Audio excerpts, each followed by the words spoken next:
Now joining us is Jessica Bennett from Newsweek. She has written Generation Diva in Newsweek this week. And I got to tell you something. I love this article. I thought it hit the nail on the head, and it had amazing numbers in it. Jessica, welcome to the Young Turks. Thanks so much. All right, so tell us about this culture. And look, I had a sense of it before I read your article, but after having read it, I have, now I'm worried. So what are we doing to our kids? What's happening here? Well, I think what we're seeing is some of the same things that teenagers and adults have been doing for years, but at increasingly younger ages. So we're talking about hair highlights, manicures, pedicures, tanning, laser hair removal, sort of the whole works, but at ages like 5 and 6, literally. And there's a growing number of spas that are actually catering to these age groups as young as, some of them will even say, including the one that I stumbled into in Brooklyn, 0, starting at age 0. So before they even reach the age of 1, they're going to a spa and getting facials? They're getting facials, they're getting pedicures, they're getting, some of these spas do sort of light makeup with lip gloss, and actually, there was a study that came out recently saying that 43% of 6 to 9-year-olds now use lip gloss or lipstick, which I thought was pretty shocking. 6 to 9-year-olds, that's nearly half of them. That's pretty sick. Yeah, that's an amazing number. And it goes on, laser hair removal for kids under 14? Well, they don't, according to the American Society of Aesthetic Plastic Surgery, this is the most common procedure for the under 18 set. And while they don't break it out for, 14 and under versus 18 and under, plastic surgeons will tell you that this is really growing. They're seeing a lot of younger and younger kids come in here. And, this we didn't have in the article, but I've read stuff about kids getting bikini waxes when they're like 9 years old, before they have anything to wax, getting bikini waxes as preventative. Yeah, what hair do they have to remove? Exactly. I remember, I guess when I was a teenager, I had a cheesy stash, kind of a moustache that needed to be regulated, but I don't think I would have done laser hair removal. But look, Jessica, isn't the problem the parents? Because, if I said to my immigrant parents, hey, Mom, Dad, I'd really like to go to a spa at the age of 15, they would have laughed and laughed and laughed.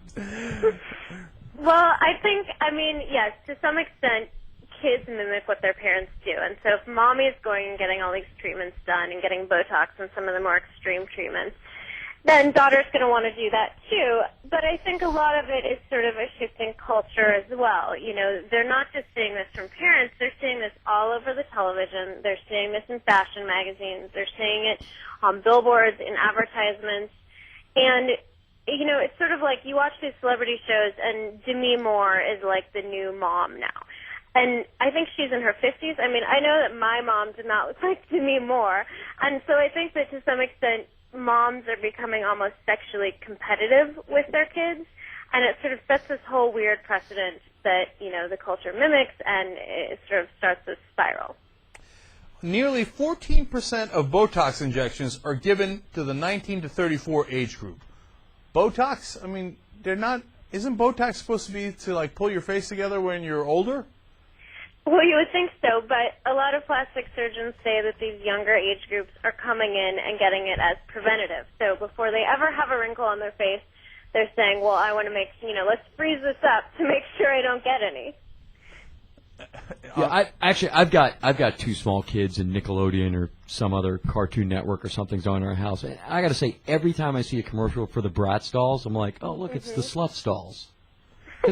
They're hyper-sexualizing children who are like 7, 8, 9 years old. I see it all the time on TV.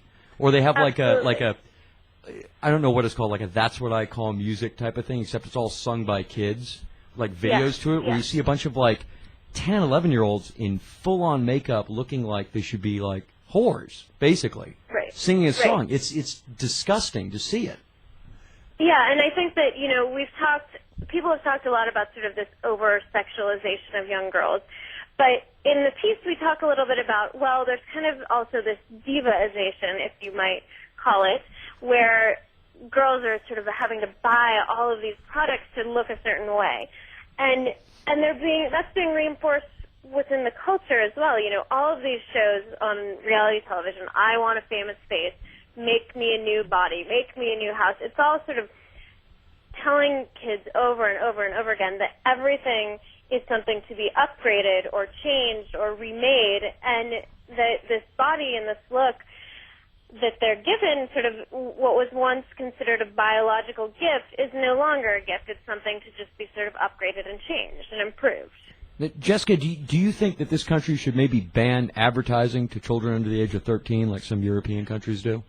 I mean, I think that would be a really interesting idea. I don't know how we'd actually implement that, but yeah, I mean, there was one statistic saying that 11 to 14-year-olds see an average of 500 advertisements a day, which is just nuts. And, you know, the majority of those now, I mean, at least when it comes to people and fashion, are all completely airbrushed, completely retouched.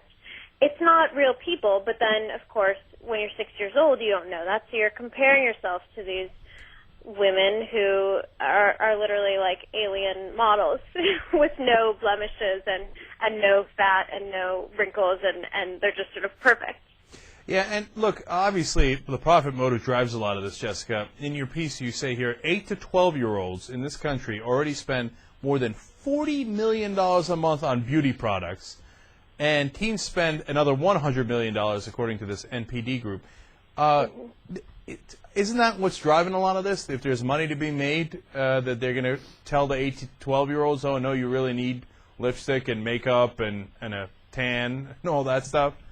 Yeah, I mean, absolutely. There's definitely consumerism involved, and, you know, a lot of these specialty stores like Sephora, like The Body Shop, those kinds of stores, Bath and Body Works, where the sort of devoted to just beauty products didn't even exist 10 or 20 years ago.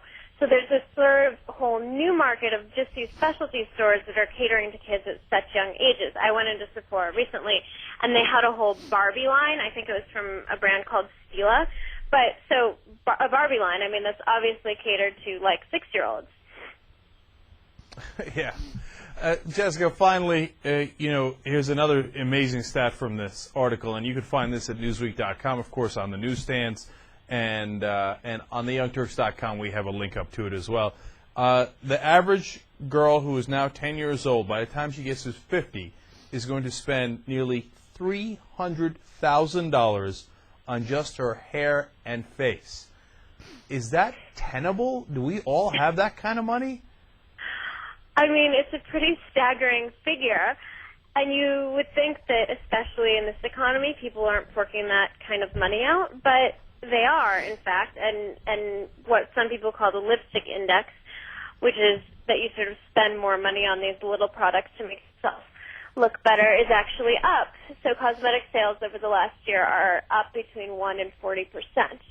So people are spending, and, you know, you guys are men, but I know if I go into my bathroom and add up the cost of all of these ridiculous products that I own, half of which I don't use, I mean, I could probably have paid for a couple of years of college, the student loans that I'm now paying off.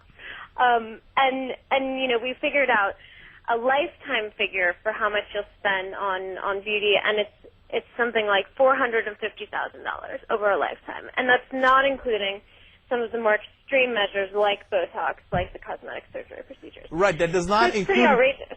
It doesn't include cosmetic surgery at all, and you're still at a $450,000 over a lifetime. Man, that is an unbelievable average. And that is really that's you definitely want to marry a woman who feels comfortable with her looks then. Yeah, to try to keep that to a little bit of a minimum. All right, Jessica, obviously a really interesting article. We thank you for coming on the Young Turks. Thanks so much for having me. All right.